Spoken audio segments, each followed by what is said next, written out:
Hi guys, what is up? Welcome back to my channel. For today's video, I'm doing an updated Q&A for you guys. I asked you guys over on my community tab on YouTube to ask me some questions for this video, and you guys came through as always. Cheers, by the way. I'm drinking a glass of rosé. It's pretty good. So without further ado, if you guys are excited for this video, then just keep watching. Starting off strong, somebody asked, why don't you post as many Lulu hauls anymore? So I feel like I have a few answers to that question, but ultimately I feel like the drops have sucked since October, November of 2022. I just feel like the items are so repetitive.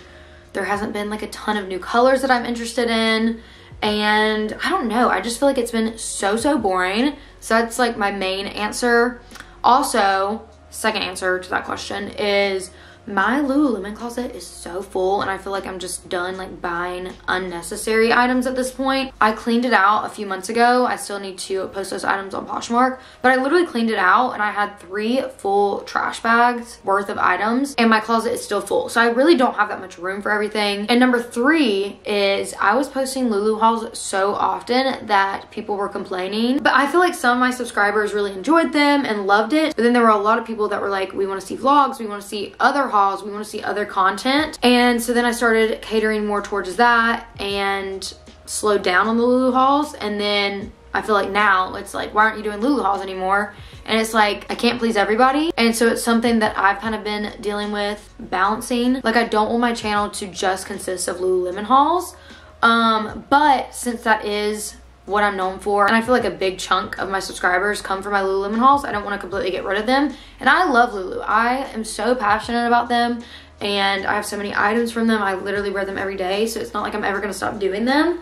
But I'm just trying to find like a happy medium, if that makes sense. And also they're really freaking expensive to keep up with them, so keep that in mind as well. Even though I don't post them like back to back anymore, like twice a week, that doesn't mean that there's not going to be a time where I am doing that. I'm just kind of like in a dry spell, or like a Lulu rut, if that makes sense. Next question is, how do you afford all of your hauls? I feel like this is a question that I get asked every single Q&A that I do, so I will link my Q&A playlist down below, but I'm gonna keep it short and sweet. Basically, YouTube is my full-time job. I feel like most people don't realize how much money you can make from YouTube, but there are so many different streams of income from doing this, and I have like 4 different streams of income.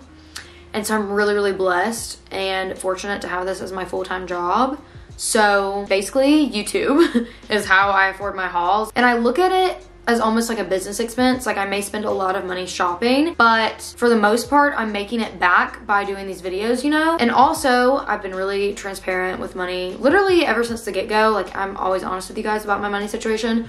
But in college, my parents paid for my tuition, my books, my college expenses, stuff like that. They helped me with rent. But everything that I show in my YouTube videos, I pay for. Like, my parents don't pay for my clothes. They don't pay for my furniture. Like, nothing like that. Like, I pay for all of that. But I am really blessed to have amazing parents that haven't completely cut me off yet. Like, they still pay for my insurance, my phone bill. I also don't have a car payment. My car's paid off, so that's helped a lot, I guess. But yeah, so that's kind of my situation.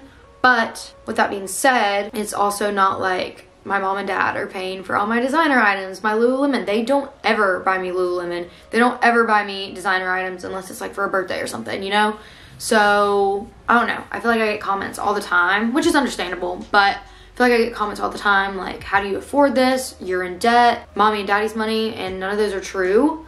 I would never go in debt for clothes. That's absolutely ridiculous. I am doing just fine. But yeah, I'm really blessed to have this job, and I'm really blessed to have my parents have helped me throughout college. So yeah, that's my short-ish answer. All right, so moving on. Next question is kind of juicy. Somebody asked, are you on any dating apps? Have you been on any dates since you and your boyfriend broke up? So I've been single for exactly a year now, which is crazy. I was on a dating app, singular. I was only on one. I was on Hinge. I downloaded it in June of 2022 for a couple of reasons. I felt like, I'm gonna get really deep real quick. I grew up in a really small town, and then I went to college in somewhat of a small town, I guess. And so then when I graduated college, I just felt like when I'd go to the bars or go out, I felt like I was just seeing the same people over and over again, either from my hometown or from college. And I just wasn't meeting any new people like I was in college. Because like when you're in college, you just have, you know, a lot of new faces that you see every day, from going to parties or your classes, like stuff like that. I feel like there's more opportunities to meet people in college than post-grad, obviously, especially since I don't have a traditional 9-to-5 job. I work from home. I work for myself. So it's like weird. I was like in this weird phase where I was like, you know, I was going out, but I just felt like I wasn't meeting any new people. So I decided to download Hinge just for the heck of it. I didn't really expect anything to come out of it. So I downloaded it in June. I had it for about a week and a half, and then I went to Charleston and got diagnosed with mono. And so I paused my membership and deleted it because I was like, this is ridiculous. Like, I cannot meet anybody on this app when I literally feel like I'm dying, because it's a lot of effort. Dating apps are so much effort. But yeah, so I deleted it, and then I re-downloaded it in August, and I went on a few dates. Nothing too serious came about it. I was seeing somebody for about 2 months that I met off of Hinge, but obviously that didn't work out. I feel like if you want to get something out of it and you want to get the most out of it, you have to really put a lot of time and effort into it, and it just takes so much time to go through everybody that's liked you and go through everybody's profile and then talking to all these people, arranging dates, you know, like I just feel like it's so much effort.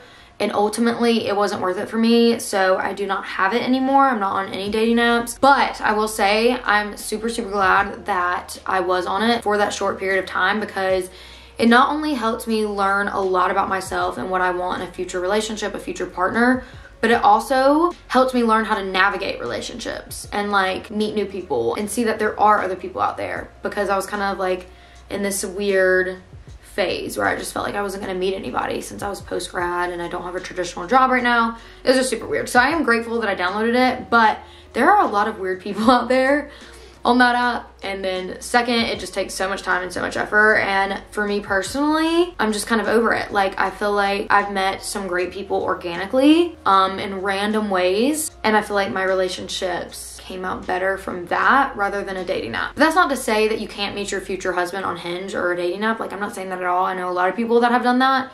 I'm just saying for me personally, it just wasn't going anywhere. And yeah, I was just kind of tired of it. But to answer your question, no, I am not on any dating apps anymore. And yes, I have been on several dates since me and my ex broke up, but it's been a year, so I feel like that's fair. What's something that you bought from Lululemon recently that you recommend, and what's one thing you wish Lululemon would do as a company? So something that I bought from Lululemon recently that I recommend is probably the thick fleece half zip. I'm obsessed with it. I also love my scuba oversized funnel neck full zip that's currently out of stock, which makes me so freaking mad because that is like my favorite thing ever. And also the V-waist aligns, I definitely recommend. What's one thing I wish that Lululemon would do as a company? So I do wish that they would limit the amount of items that could be sold at once on their website or on their app or whatever, because I feel like a lot of resellers make so much money on drop days because they're just buying in bulk and then reselling them for double the amount on Poshmark or something, because they know that that item's gonna sell out and that they can get a lot for it.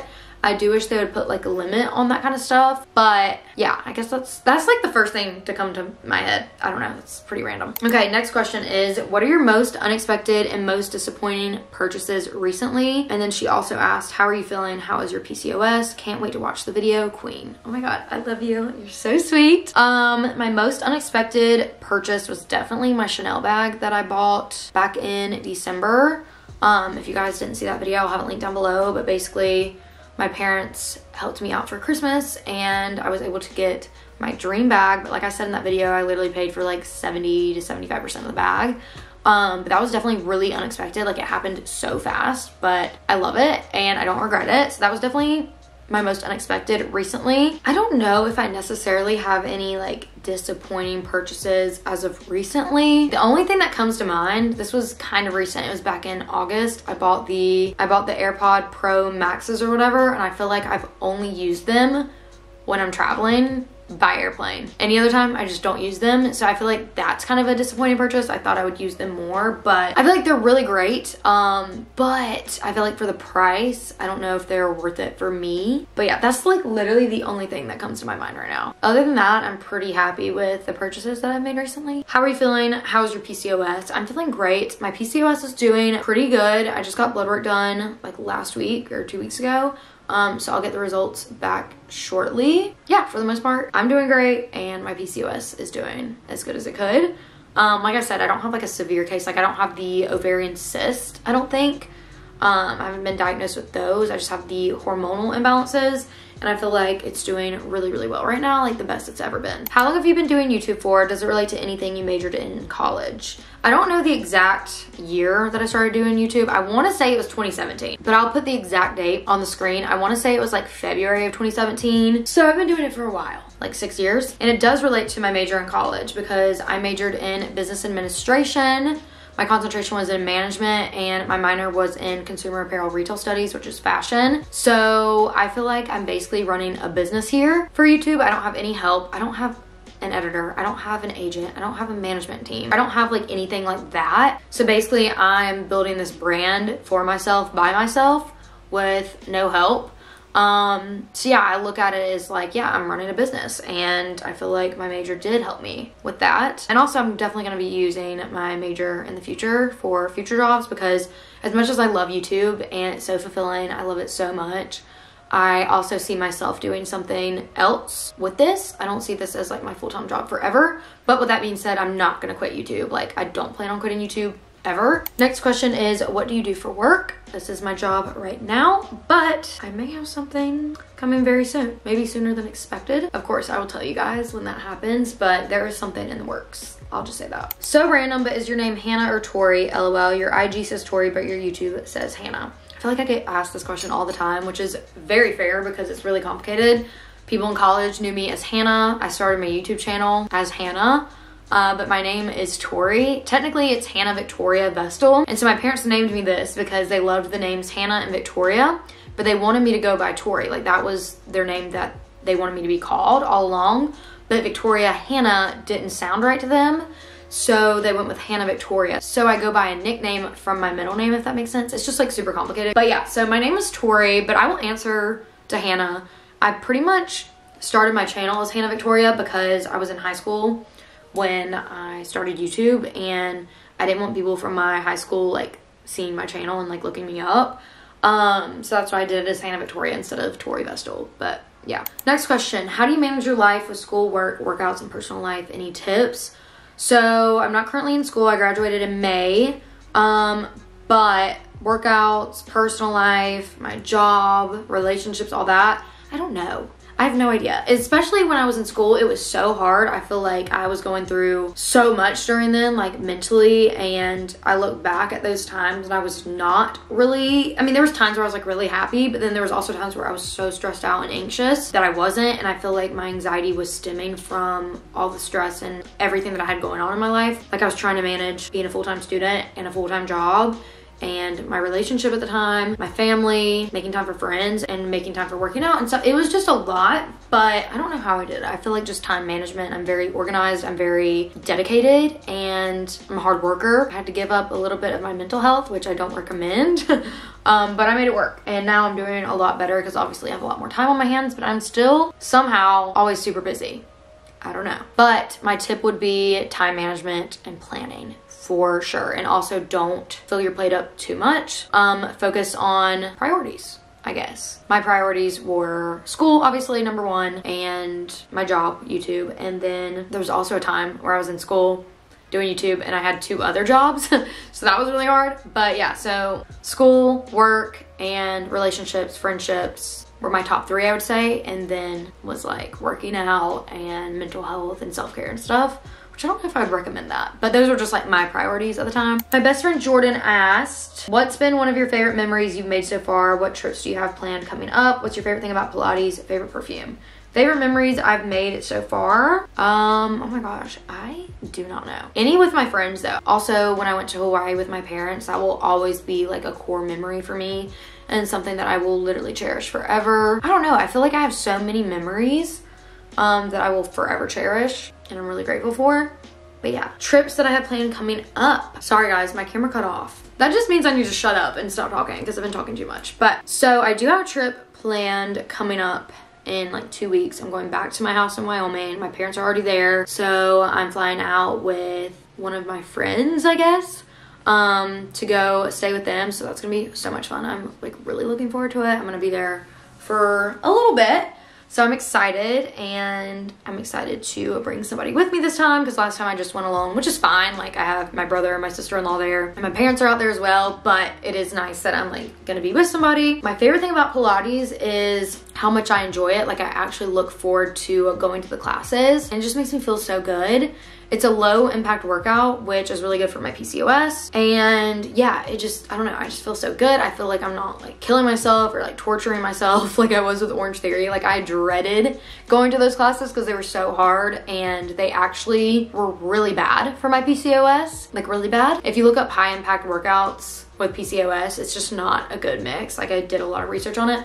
So I feel like Pilates is like refreshing and I'm not overdoing it and my cortisol levels are not being raised, if that makes sense. My favorite perfume is probably, right now it's Valentino Born on Roma. My camera's dying, so I have to hurry. What are some of your beauty tips? You always look stunning. Well, thank you. Good skincare, for sure. Overall health is really important. Like drink a lot of water to keep your skin nice, eat healthy, get enough sleep. Good makeup helps too. What are some of your favorite products from Lululemon? I'm saving up money to get Lulu, so I want to know what to get. I would start with the Aligns, literally what I'm wearing right now. That's a good basic to get. I wear mine all the time for running errands, going out even, Pilates, and then also an Align tank is a good place to start. So versatile as well. And flow eye bras are also my favorites. Scubas, any scuba. Yeah. Last question. What is your worst date story time? Have you ever struggled with eating and body image, and how long have you been doing YouTube? I've already answered the YouTube one. I'll say the worst date story time for last, but have I ever struggled with eating and body image? Definitely. I feel like that's kind of normal though, like especially for a girl in today's society, but I vividly remember being like 14 and I noticed that I had gained some weight and I was getting curves, but that was natural because I was going through puberty, but I didn't understand. So I started counting my calories, which is so toxic at 14 years old. I might have even been 13, and I was like running 2 miles in my neighborhood every day. I was eating super clean. On top of doing sports, I did sports year round. So that was really toxic, and I'm not saying that I had an ED. I don't think I had that at all. I don't like to throw that word around. I've definitely struggled with it, but I didn't realize it at the time that I was struggling with it. I just thought it was normal. But I'm in a really good place now. But of course, like PCOS has made it hard over the past few years, but I'm finally, you know, like I said previously, it's getting to the point where it's under control and I feel like I'm finally in control of it for once. But I've definitely dealt with body image and body dysmorphia. Worst date story time. Okay, this is my last question that I'm gonna be answering because it is 10 o'clock on a Friday night, but I have a few. I could do like a whole video on these, but the most recent one and probably the worst one was actually a series of events. It was like a series of 3 dates. He asked me out and I said, sure, let's go get drinks. I never like to do dinner dates as a first date. I just find it super uncomfortable to do that. I don't know why. I don't know why I'm like that, but that's just my personal preference. Well, first I went over to his house. We drank a little bit there. Then we walked to the bars. I ended up getting really drunk and I was planning on driving home. I was literally planning on having 1 drink and then going home. But I just got way too drunk because I was super uncomfortable and I ended up throwing up in his bathroom. He had no idea. I asked him to go get something from my car so that I could throw up back at his house after we got back from the bars. Had somebody pick me up at 4 a.m. and then I was never gonna talk to him again. I mean, like we got along great, but like something was off. And I remember telling my mom, like, you know, like this is really weird. Like, why'd I get so drunk? Like that just means I wasn't comfortable and that means like I shouldn't go out with him again. Mom was like, just give him another chance. Cause he was great, like on paper, like great guy, really nice. Mom was like, just give him a chance. So I was like, okay, whatever. So then the second time, he'd like been asking me the whole next week, like, let's hang out. Like, I really enjoyed like getting to know you, blah, blah, blah. And I was like, we'll see. I'm not sure, I'm really busy. Well, then the weekend came around and he's like, I'm going out. Like, do you want to come out with me and my friends? I was like, sure. Like, me and my friend will meet you out at the bars. So we did that, and I ended up having to take care of him. Like, literally put him to bed and then Uber home. And he doesn't even remember me being there. So that was funny. And then the third time he was like, no, like, I'm really gonna make it up to you. Like, that's terrible. Like, you should have never had to do that. I'm so sorry. I got so drunk. And then the third date, I was like, okay, if something goes wrong this date, like, it's just not meant to be. So we go out to this really nice restaurant and we're sitting there. It's going great. We order food. And as soon as we order, the kid behind me starts projectile vomiting inches away from me, and we had to get our food to go because that was just really disturbing and gross, and we both lost our appetite. So I think that was a sign from God that I should have just walked away after 3 terrible encounters. Okay guys, that is it for today's video. I do hope you guys enjoyed it. If you did, give it a thumbs up, subscribe to my channel down below, click that bell. I upload every Sunday and Wednesday. Don't forget to follow me on all my social medias, which are on the screen, also listed and linked in the description box below. I love you guys so much. Thanks for watching, and I will hopefully see you very soon in my next one. Bye guys.